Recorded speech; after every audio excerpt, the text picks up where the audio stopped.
G'day, here's a small parcel, a mostly Boulder Opal from central Queensland. It's unknown fields. This piece down here looks like a bit of white material.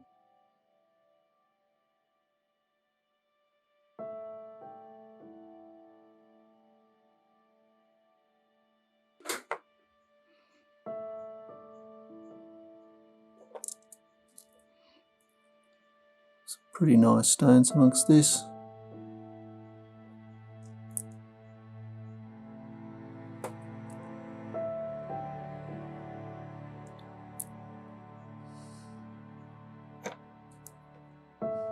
A few of the pieces just been thrown in.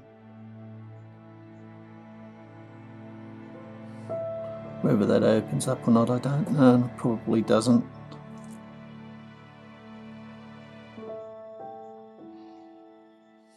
Little stone there in the middle. A blue purple piece.